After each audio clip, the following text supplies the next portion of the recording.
Okay, let's take our audiences now to one more person. This is an expert. Dr. Chinu Agarwal is with us. She's the director of Feeling Minds. She's also a PhD, an international affiliate of the American Psychological Association. Dr. Agarwal, thank you for joining us here on the show. Doctor, we want to explore the psychological here. And before we take you into the aspect of what's going on with bloggers, we want to ask you a little bit about audiences.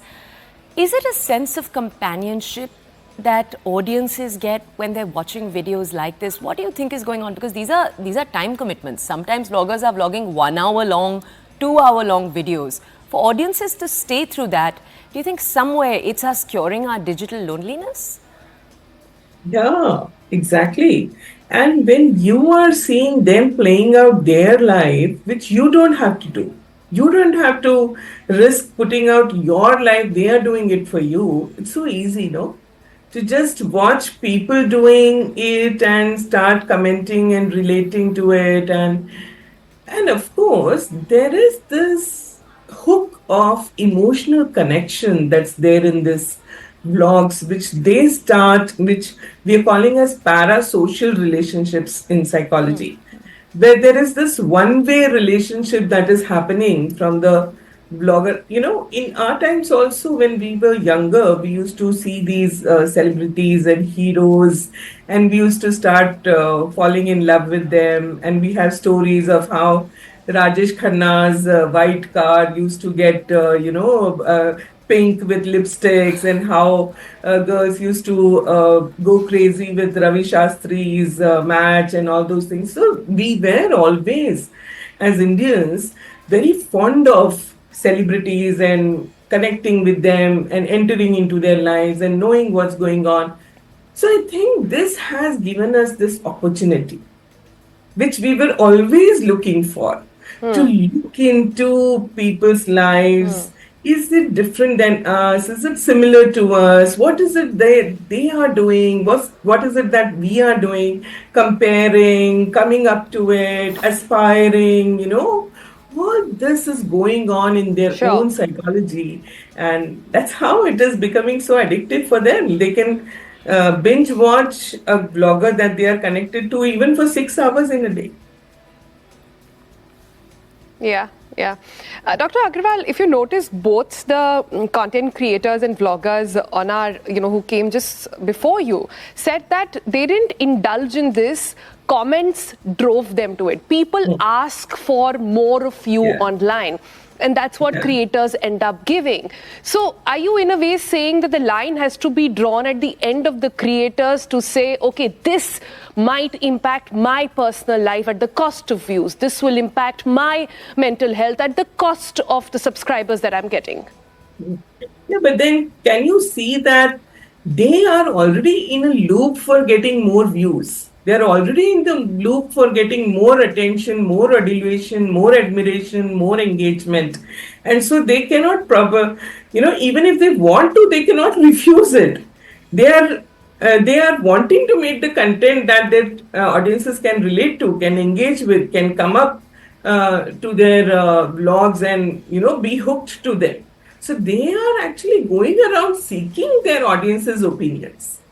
And this thing that I would call it as the art of enough, is not something that comes easy for any of us. We do not know how to draw lines. We would go overboard. We are habitual of this ati in everything that we do.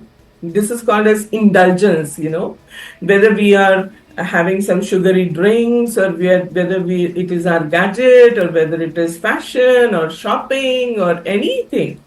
It is this little child's mind which is always there even after we grow up, that wants more and more and more of everything. And so these vloggers are also caught in that. They are not able to use the art of enough. They're not able to say that, no, this is enough. Now I'm not going to go ahead and do what my audience is. They will not like to lose their audiences at any cost. Dr. Chinu, can you tell us, everything we're talking about, it's not just relevant to vloggers, it's relevant to anyone who uses social media, right? Yes. Attention economies are being structured around this entirely. Yeah. Can you tell our audiences, this is a bit of a tricky one, but we tend to have these conversations and they tend to sound a little doomsday because we're saying, depression ho jata hai, there are serious mental health consequences to being addicted to social media, to posting aspects of yourself online constantly. But when you speak to people who are doing so, when you've had clients who either are vloggers themselves or are documenting their lives online in this manner, are there any upsides? Yeah, there are. The point is, imagine a river or a swimming pool, which is so enticing, which relaxes you for a while, which gives you all that you need. But do you want to remain in that, or do you want to go, get a dip, and come out of it?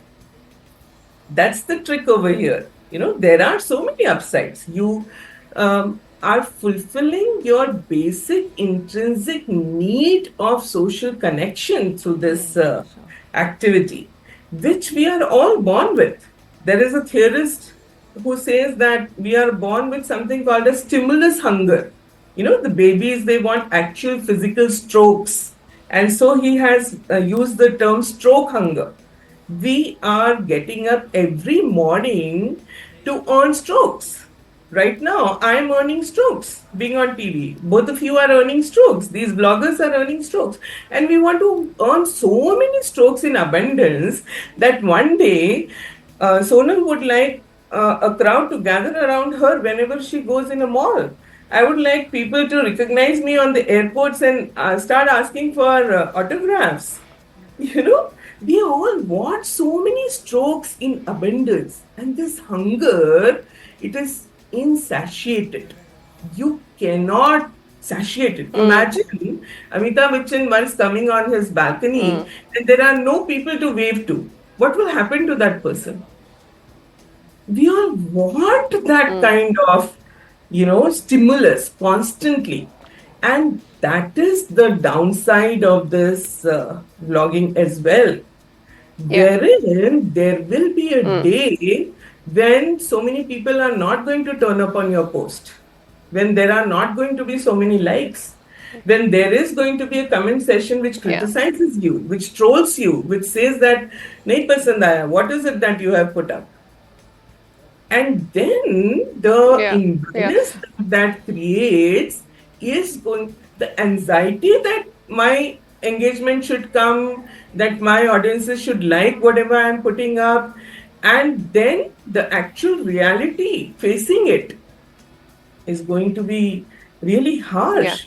You can see that these vloggers are not emotionally so mature to be able to deal with all these things. They are not getting sessions from psychologists that how should you deal with this, and they are not having their own shrinks where they are going to handle all this pressure.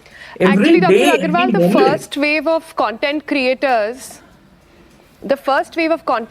have been very vocal about mental health, and they are the ones who've actually shown a lot of restraint. But many would argue that they've also reached a stature where they can choose to make those calls. But it's a constant learning curve. We're all adapting to social media and figuring out what the way forward is.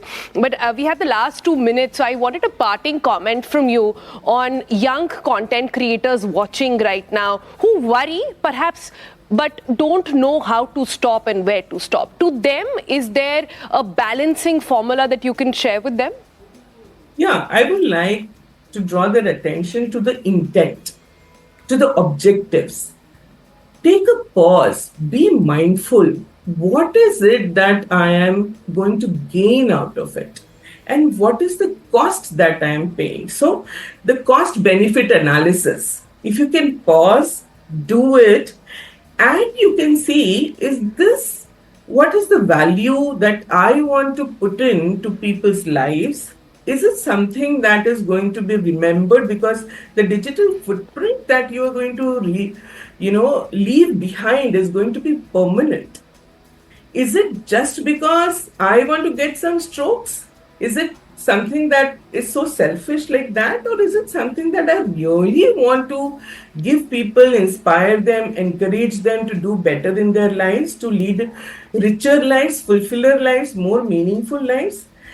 then over the years, you are going to be satisfied, content with what you did as a content creator rather than ending up the curve in depression or anxiety or stress or burnout